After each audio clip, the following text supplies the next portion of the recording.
Hello all, welcome back to our channel. ఈరోజు మనం RRB టెక్నీషియన్కి సంబంధించి syllabus, weightage, subject wise weightage గురించి మనం ఇప్పుడు డిస్కస్ చేసుకుందామండి. ఇక సిబిటి 1 మాత్రమే ఉంటుంది. ఇక సిబిటి 2 గురించి ఎక్కడ కూడా చెప్పలేదండి. కాబట్టి సిబిటి 1 ఉంటుంది. మనకు సింగిల్ సిబిటితోనే మనకు జాబ్ అనేది వస్తుందండి. సిబిటి ఎగ్జామ్ తర్వాత డాక్యుమెంట్ వెరిఫికేషన్ తర్వాత మెడికల్ అలా ఉంటుంది. చూద్దాం. ఇక్కడ స్టార్టింగ్ డేట్ వచ్చేసి ఈ మంత్ 9th అయితే స్టార్ట్ అయిందండి. ఇక ending date next month 8th అయితే ఎండ్ అవుతుంది. ఇక మీరు ఏమైనా మిస్టేక్స్ చేసినట్లయితే ఎడిట్ ఆప్షన్ కూడా ఇచ్చారు. నెక్స్ట్ మంత్ 9th నుంచి 18th వరకు అయితే ఎడిట్ చేసుకోవచ్చు. కానీ ఇక్కడ మనం జోన్ అయితే చేంజ్ చేసుకోలేమండి. జోన్ని చేంజ్ చేసుకోలేము. నెక్స్ట్, ఎవరైనా అప్లై చేసేటప్పుడు 1కి 2 సార్లు చెక్ చేసుకొని అప్లై చేయండి. మీ డీటెయిల్స్ మటుకు తప్పు చేయకండి. ఎందుకంటే 250 రూపీస్ మీరు పే చేసి మళ్ళీ మీరు ఎడిట్ చేసుకోవాల్సి ఉంటుందండి. అంతవరకు తెచ్చుకోకండి. నెక్స్ట్, మీకు ఎటువంటి డౌట్ ఉన్నా కింద ఖచ్చితంగా కామెంట్ చేసి అడగండి. ఖచ్చితంగా మీకు రిప్లై ఇస్తా. ఎటువంటి డౌట్ ఉన్నా పర్లేదండి ఈ ఎగ్జామ్కి సంబంధించి.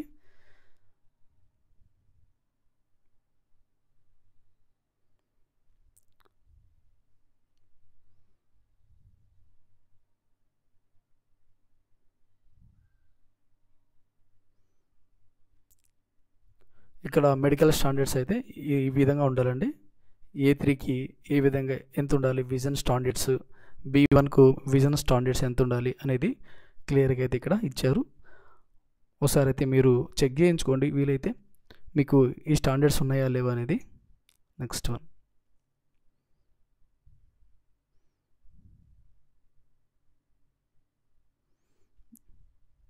ఇంకా ఇవి ఏజ్ గురించి అన్నిటి గురించి ఇంకొక ఫస్ట్ రిలీజ్ చేసిన వీడియోలు అయితే ఉందండి. ఒకసారి అయితే చెక్ చేయండి. ఆల్రెడీ వీడియో అప్లోడ్ చేశాను.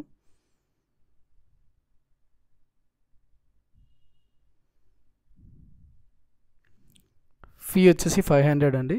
యువర్ క్యాండిడేట్స్కి, ఓబీసీ వాళ్ళకి, ఈడబ్ల్యూఎస్ వాళ్ళందరికీ కూడా 500 ఉంటుంది. Next SC, ST, ex service men, females, transgenders అందరికి కూడా, ఈబీసీ వాళ్ళకి, మైనారిటీ వాళ్ళందరికీ కూడా 250 రూపీస్ ఉంటుందండి. రీఫండ్ ఉంటుంది. 500 పే చేసిన వాళ్ళకి 400, 250 పే చేసిన వాళ్ళకి 250 రీఫండ్ ఉంటుందండి.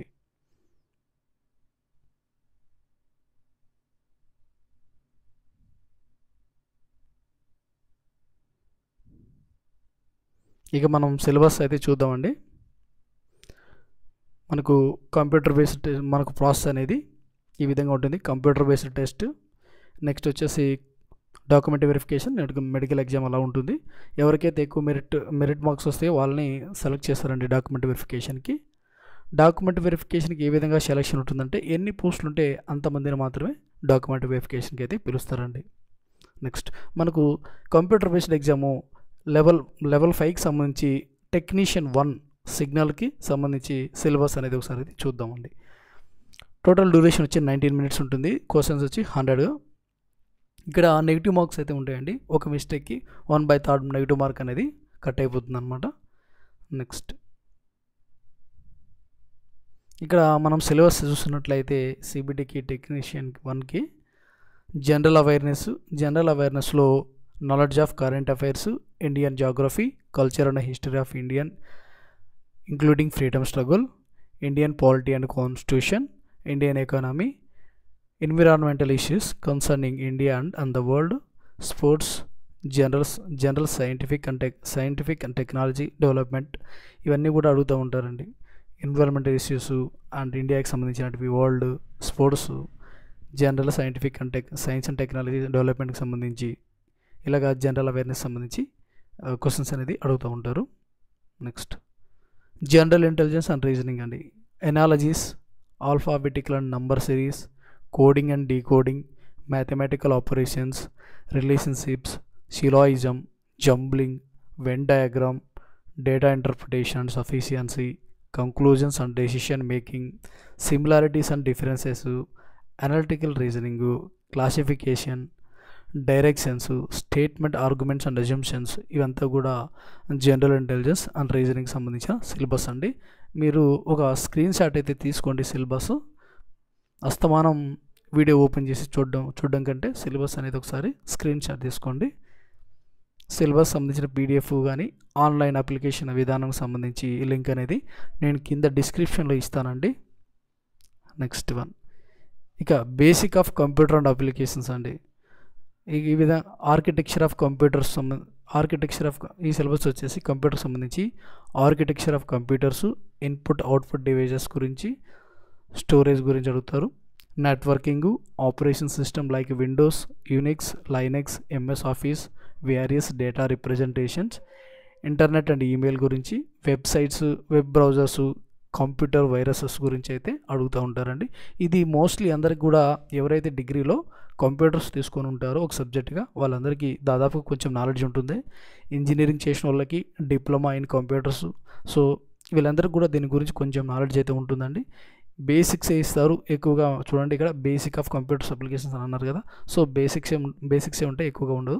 సో ఇదంతా కూడా మన ఛానల్లో దీనికి సంబంధించిన క్వశ్చన్స్ అనేది మనము అప్లోడ్ చేస్తామండి. నెక్స్ట్ మ్యాథమెటిక్స్ అండి. మ్యాథమెటిక్స్ సిలబస్, రీజనింగ్ ఇలాంటివి జీకేకి సంబంధించిన సిలబస్ అంతా కూడా మన ఛానల్లో మెల్లమెల్లగా రోజుకు ఒక వీడియో అప్లోడ్ చేయడం జరుగుతుందండి. నెక్స్ట్ వన్, మ్యాథమెటిక్స్ సంబంధించి number system, rational irrational numbers, BODMAS rule, quadratic equations, arithmetic progression, similar triangles, Pythagoras theorem, coordinate geometry, triangle ratios, trigonometrical ratios, heights and distances, surface area and volume, sets అండి. సెట్స్కి సంబంధించి చాలా ఎక్కువ weightage ఇచ్చేటట్టుగా ఉన్నారండి. చూడండి సెట్స్కి సంబంధించి ఇక్కడ వరకు ఉందండి syllabus. Sets and their representations, empty set, finite and infinite sets, equal sets, subsets, subsets of set of real numbers, universal set, Venn diagrams, union intersection of sets, ఇదంతా కూడా difference of sets, complement of sets. So సెట్స్కి సంబంధించి syllabus ఎక్కువగా ఉంది కాబట్టి దాంట్లోంచి ఎక్కువగా weightage వచ్చే అవకాశం అయితే ఉందండి. సో అదొకసారి అయితే మీరు ఎక్కువగా కాన్సన్ట్రేషన్గా చదవండి, దాన్ని చేయండి ప్రాక్టీస్. ప్రాపర్టీస్ ఆఫ్ కాంప్లిమెంట్, ఇక్కడ స్టాటిస్టిక్స్, మెజర్స్ ఆఫ్ డిస్పర్షన్ గురించి, range, mean deviation, variance and standard deviation of grouped data, so probabilities, occurrence of events, exhaustive events, mutually inclusive events, exclusive events, వీటన్నిటి గురించి అడుగుతూ ఉంటారండి. సో ఒకసారి అయితే మీరు probability, statistics, sets అండి, సెట్స్ గురించి ఎక్కువగా ఉంది ఇక్కడ సిలబస్, సో ఎక్కువగా అడిగే అవకాశం ఉంది అందులోంచి. నెక్స్ట్ వీటన్నిటి గురించి కూడా మనం అయితే వీడియోస్ అయితే మన ఛానల్లో అయితే అప్లోడ్ చేయడం జరుగుతుందండి. నెక్స్ట్ వన్, మెల్లమెల్లగా అప్లోడ్ చేస్తాను, అన్నీ ఒకసారి చేయలేను కాబట్టి. బేసిక్ సైన్స్ అండ్ ఇంజనీరింగ్ అండి. ఇక బేసిక్ సైన్స్ అండ్ ఇంజనీరింగ్ సంబంధించి దాదాపుగా ఫిజిక్స్, కెమిస్ట్రీ, బయాలజీ అలా రిలేటెడ్ క్వశ్చన్స్ అడుగుతారు. ఎక్కువగా ఫిజిక్స్, కెమిస్ట్రీ అవే ఎక్కువ ఉంటాయండి. చూద్దాం ఇక్కడ సిలబస్. ఫిజిక్స్ ఫండమెంటల్స్, యూనిట్స్ అండి. సపోజ్కి ఇప్పుడు టైం యూనిట్స్ ఏంటి, సెకండ్స్, అలాగా యూనిట్స్ ఇచ్చి యూనిట్స్ అడుగుతూ ఉంటారండి.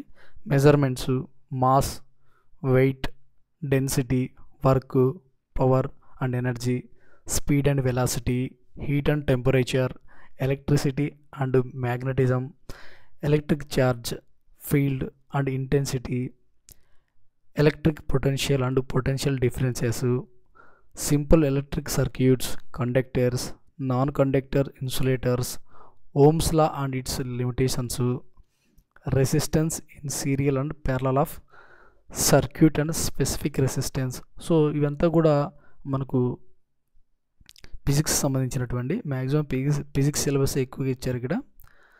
Relationship between electrical potential, energy and power, Ampere's law, Ohm's law, Ampere's law, వీటి గురించి కూడా అడిగే అవకాశం ఎక్కువగా ఉంటుంది. కాబట్టి ఒకసారి గుర్తు, ఇక్కడ ఉండే సిలబస్ మొత్తం కూడా మీరు బాగా ఫుల్ ఫ్లెడ్జ్డ్గా చదవాలండి. Magnetic force on moving charged particles and long straight conductors, electromagnetic induction, Faraday law and electromagnetic flux, magnetic field, magnetic induction, electronic and measurements, basic electronics, digital electronics, electronic device and circuits, micro controller, micro processor, electronic measurements, measuring system and principles, range next వచ్చేసి cathode ray oscilloscope, LCD, LED panels, transducers, ఇవంతా కూడా important అండి basic science and ఇంజనీరింగ్లో. So ఇవంతా కూడా ఫిజిక్స్కి సంబంధించి ఉన్నాయి maximum. ఇక్కడ ఇంజనీరింగ్ వాళ్ళకి సంబంధించి అంతా కూడా ఈ సిలబస్ ఉంటుంది. ఒకసారి అయితే చూసుకోండి.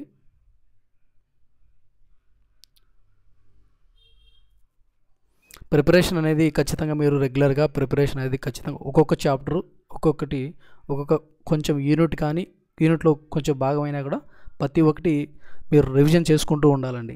అప్పుడే మీకు బాగా గుర్తుకుంటుంది అనమాట. మనము ఇక్కడ సిలబస్ విషయానికి వచ్చినట్లయితే ఇక్కడ చూడండి, యాంపియర్ లా, ఓమ్స్ లా, ఫారడే లా, ఇవన్నీ ఇంపార్టెంట్ అండి. వీటి గురించి అడుగుతూ ఉంటారు. ఇక్కడ మెన్షన్ చేసిన ప్రతి ఒక్క చాప్టర్ టాపిక్ కూడా మీరు ఖచ్చితంగా చదవాలండి. ఎలక్ట్రిక్ అయస్కాంత శక్తి కావచ్చు, విద్యుత్ అయస్కాంత శక్తి కావచ్చు, ఇక్కడ స్పీడ్, వెలాసిటీ, ఇవన్నీ కూడా ఇంపార్టెంటే. ప్రతి ఒక్కటి ఇంపార్టెంటేనండి. ఇక్కడ ఈ సిలబస్ మీరు ఖచ్చితంగా ఫాలో అవ్వాల్సిందే. నెక్స్ట్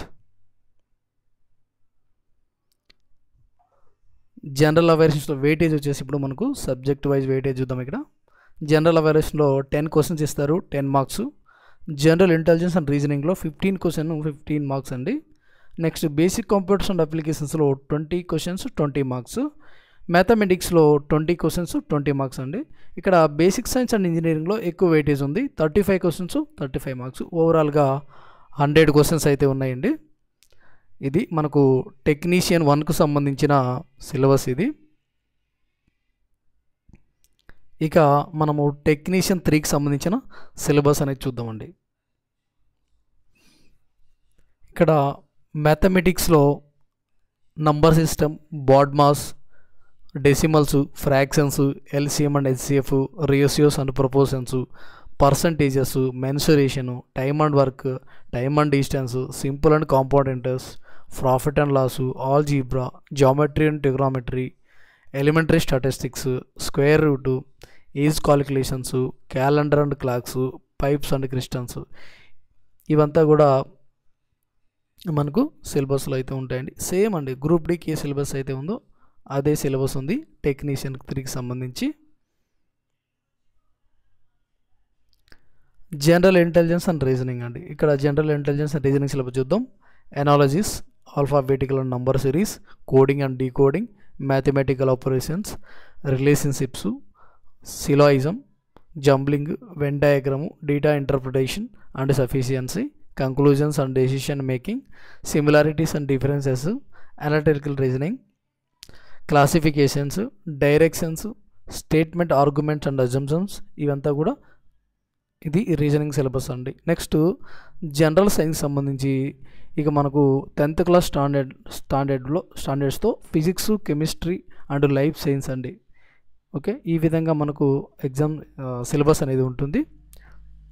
మనకు ఏపీకి సంబంధించిన తెలంగాణకు సంబంధించిన టెక్స్ట్ బుక్స్ 10th క్లాస్ వరకు చదివినా సరిపోతుందండి. నెక్స్ట్ జనరల్ అవేర్నెస్ చూద్దాం. Current affairs, science and technology, sports, cultures, personalities, economic and politics and any other subjects are the importance అన్నారు. సో ఇదంతా జనరల్ అవేర్నెస్ అనేది చాలా సింపుల్గా ఉంటుందండి. స్టాండర్డ్ జీకే అడుగుతారు, మోస్ట్ ఇంపార్టెంట్గా ఉండేది అడుగుతారండి. ఎందుకంటే వెయిటేజ్ కూడా చాలా తక్కువ అండి, ఇది 10 మార్క్స్ ఉంటుంది. సో ప్రీవియస్గా కొన్ని ఎగ్జామ్స్ను అబ్జర్వ్ చేసి కూడా చెప్తున్నానండి. జీకే అనేది ఈ ఎస్ఎస్సి కావచ్చు అండ్ ఆర్ఆర్బీకి దేనికైనా జీకే అనేది కొంచెం సింపుల్గా ఉంటుందండి. కొన్ని షిఫ్ట్లో హార్డ్గా కూడా ఉండొచ్చు. మ్యాక్సిమం మీకు నంబర్ ఆఫ్ షిఫ్ట్స్ ఉంటాయి కాబట్టి మీకు కొద్దిగా మార్క్స్ అనేది హార్డ్ షిఫ్ట్ వచ్చిన వాళ్ళకి నార్మలైజేషన్లో మార్కులు పెరిగే అవకాశం కూడా ఉంటుందండి. సో మీరైతే మీ వంతు ప్రయత్నం అయితే బాగా కృషి చేసి చదవండి. తర్వాత ఎగ్జామ్స్ రిజల్ట్ అనేది మనం చెప్పలేమండి. ఎగ్జామ్ పేపర్ ఏ విధంగా వస్తుంది ఏంటనేది మనకు తెలియదు కాబట్టి మన ప్రిపరేషన్ మటుకు కరెక్ట్గా ఉండాలి. నెక్స్ట్ సేమ్ ఇది అంతా కూడా గ్రూప్ డి సిలబస్ ఏనండి సేమ్. సో మీరు ఒకవేళ టెక్నీషియన్ 1కు ప్రిపేర్ అయినట్లయితే మీకు అదనంగా మీరు బేసిక్స్ ఇంజనీరింగ్ అని ఉంది కదా సిలబస్, అది మీరు అదనంగా చదవాల్సి ఉంటుంది. బేసిక్ సైన్స్ అండ్ ఇంజనీరింగ్ ఉంది కదండి, ఈ సిలబస్ కొంచెం మీరు అదనంగా చదవాలండి. మిగతాదంతా కూడా ఇక్కడ సెట్స్ ఉందండి, మ్యాథమెటిక్స్లో సెట్స్ గురించి ఉంది అవి, and basic computers and applications కొంచెం ఈ 3 కొంచెం డిఫరెంట్గా ఉన్నాయండి. నెక్స్ట్ రీజనింగ్ విషయానికి వచ్చినట్లయితే రీజనింగ్ సేమ్ సిలబస్గా ఉందండి. జనరల్ అవేర్నెస్ కూడా సేమ్ సిలబస్ ఉంది. ఓకేనా. ఇంకా మనము ఏ విధంగా అప్లై చేయాలనేది మనం ఒకసారి చూద్దామండి. ఇక్కడ మనము అఫీషియల్ వెబ్సైట్కి అయితే వచ్చేసాం కదా, ఇక్కడ అప్లై అని ఉంటుంది. ఒకవేళ ఎవరైనా కొత్తగా అప్లై చేసుకుంటే మటుకు, అంటే ఏఎల్పి అప్లై చేయకుండా డైరెక్ట్ టెక్నీషియన్కి అప్లై చేయాలనుకున్న వాళ్ళు క్రియేట్ అకౌంట్ క్లిక్ చేసి మనం చేసుకోవచ్చు అండి. లేదు ఆల్రెడీ మేము ఏఎల్పికి అప్లై చేసుకున్నాం అనుకున్న వాళ్ళు ఆల్రెడీ హ్యావ్ ఎన్ అకౌంట్ మీద క్లిక్ చేస్తే ఈ విధంగా మన క్రెడెన్షియల్స్ అడుగుతుందండి. మనం ఇక్కడ ఎంటర్ చేసి మనం లాగిన్ చేయాల్సి ఉంటుంది. లేదు నాకు ఫ్రెష్గా నేను అప్లై చేయాలి, నాకు ఇంతకుముందుగా అకౌంట్ లేదంటే మటుకు క్రియేట్ అన్ అకౌంట్ మీద క్లిక్ చేయండి. ఈ విధంగా కంట్రీ ఆఫ్ నేషనాలిటీ అని అడుగుతుంది. మనం ఇండియన్ కాబట్టి ఇండియన్ సెలెక్ట్ చేసుకోవాలి. నెక్స్ట్ ఫుల్ నేమ్ అండి, మెట్రికులేషన్లో ఏ విధంగా మన సర్టిఫికేట్లో ఉందో అదే విధంగా మనం ఇక్కడ డీటెయిల్స్ ఇవ్వాల్సి ఉంటుంది. 2 times ఇవ్వాలి, రీటైప్ ఫుల్ నేమ్ అని. Next have you changed your name అని ఉంటుంది. నువ్వు ఒకవేళ చేంజ్ చేసుకుంటే ఎస్ అని, లేకుంటే నో అని పెట్టండి. నెక్స్ట్ డేట్ ఆఫ్ బర్త్ అండి, డేట్ ఆఫ్ బర్త్ టైప్ చేయండి. ఇది కూడా 2 times మనం టైప్ చేయాల్సి ఉంటుంది. నెక్స్ట్ జెండర్ సెలెక్ట్ చేసుకోవాలి. సెకండ్ టైం కూడా మళ్ళీ జెండర్ సెలెక్ట్ చేసుకోవాలండి. ఇక్కడ మేల్ అయితే మేల్, ఫీమేల్ అయితే ఫీమేల్, ట్రాన్స్జెండర్ ఇక్కడ సెలెక్ట్ చేసుకోండి. ఈ విధంగా 2 times అనేది మీరు సెలెక్ట్ చేయాల్సి ఉంటుంది. ఫాదర్స్ నేమ్ అండి 2 times. మెట్రికులేషన్లో ఏ విధంగా ఉన్నాయో మీ ఫాదర్ డీటెయిల్స్, మీ అమ్మ డీటెయిల్స్ అన్నీ కూడా సేమ్ ఎంటర్ చేయాల్సి ఉంటుందండి. Next Aadhaar verification, Aadhaar verify చేసుకోండి. ఒకవేళ ఆధార్ లేకపోతే ఐ డోంట్ హ్యావ్ ఆధార్ మీద క్లిక్ చేసి వాళ్ళు అడిగిన డీటెయిల్స్ అనేది మీరు ఎంటర్ చేయాల్సి ఉంటుంది. Select a valid proof ID అని అంటున్నారు. మీకు ఏది ఉంటే అందులో అది పెట్టండి. డ్రైవింగ్ లైసెన్స్ కావచ్చు, పాస్పోర్ట్ కావచ్చు, పాన్ కావచ్చు, ఓటర్ ఐడి. ఒకవేళ ఆధార్ లేని వాళ్ళు ఈ పని చేయండి. నెక్స్ట్ ఇష్యూయింగ్ అథారిటీ ఏంటి, ఎక్కడ ఇష్యూ చేశారు, మీరు ఏదైతే ప్రూఫ్ ఇస్తారో దానికి సంబంధించిన డీటెయిల్స్ ఇక్కడ ఇవ్వాల్సి ఉంటుందండి. నెక్స్ట్ ఇక్కడ అయిపోయింది కదండి, ఇక్కడ ఈమెయిల్ ఎంటర్ చేసి మీరు జనరేట్ ఓటీపీ మీద క్లిక్ చేసినట్లయితే ఓటీపీ వస్తుంది, ఇక్కడ ఎంటర్ చేయండి, వెరిఫై అయిపోతుంది. నెక్స్ట్ మొబైల్ నెంబర్ కూడా వెరిఫై చేసుకోండి. మీరు email ID and mobile number మటుకు మీ దగ్గర అయితే మార్చకండి. ఈ ఎగ్జామ్స్ అయిపోయేదాకా ఉండనివ్వండి మీ దగ్గరే, 80% మార్చకండి, మీకు ఫర్దర్గా ఫ్యూచర్లో అవసరం అవుతుందండి. నెక్స్ట్ మీరు పాస్వర్డ్ అయి క్రియేట్ చేసుకోండి. మీకు ఎందుకంటే నెక్స్ట్ ఎప్పుడన్నా లాగిన్ అవ్వాల్సినప్పుడు లాగిన్ అవ్వడానికి మీరు పాస్వర్డ్ అనేది క్రియేట్ చేసుకోండి. ఆ పాస్వర్డ్ ఒక దగ్గర రాసి పెట్టుకోండి, మీకు ఫ్యూచర్లో పనికొస్తుంది. నెక్స్ట్ క్యాప్చా ఎంటర్ చేసి ఇక్కడ ప్రివ్యూ మీద క్లిక్ చేసినట్లయితే మీ అకౌంట్ చూపిస్తుంది. డీటెయిల్స్ కరెక్ట్గా ఉన్నాయా లేదని, కరెక్ట్గా ఉన్నాయా లేదా చూసుకొని సేవ్ మీద క్లిక్ చేసి సబ్మిట్ కొట్టేసినట్లయితే మీకు సబ్మిట్ అయిపోతుందండి, మీ అకౌంట్ క్రియేట్ అయిపోతుంది. నెక్స్ట్ మీరు లాగిన్ మీద క్లిక్ చేసి మీ క్రెడెన్షియల్స్ ఎంటర్ చేసినట్లయితే మీరు నెక్స్ట్ ఫర్దర్గా మీ యొక్క ఎడ్యుకేషన్ డీటెయిల్స్ మీరు ఎంటర్ చేసి మీరు ఏ బోర్డుకు పెట్టుకుంటున్నారు ఇవంతా కూడా ఎడ్యుకేషన్ సంబంధించిన డీటెయిల్స్ ఉంటాయండి. జాగ్రత్తగా చూసుకొని 1కి 2-3 సార్లు చెక్ చేసుకొని మీరు డీటెయిల్స్ అని ఫిల్ చేయండి. లేకుంటే ఎడిట్ ఆప్షన్ వస్తుంది, అప్పుడు మీరు 250 పే చేసి మీరు ఎడిట్ చేసుకోవాల్సి ఉంటుందండి. అంత దూరం ఏం తెచ్చుకోకండి. ఓకే, ఇలాంటి అప్డేట్స్ కోసం అయితే మన ఛానల్ అయితే ఫాలో అవ్వండి, సబ్స్క్రైబ్ చేయండి. వీడియో నచ్చినట్లయితే లైక్ చేయండి. మీకు ఈ ఎగ్జామ్కి సంబంధించి ఎటువంటి డౌట్ ఉన్నా కింద కామెంట్ చేయండి, ఖచ్చితంగా నేను రిప్లై ఇస్తానండి. థ్యాంక్ యూ అండి, థ్యాంక్స్ ఫర్ వాచింగ్.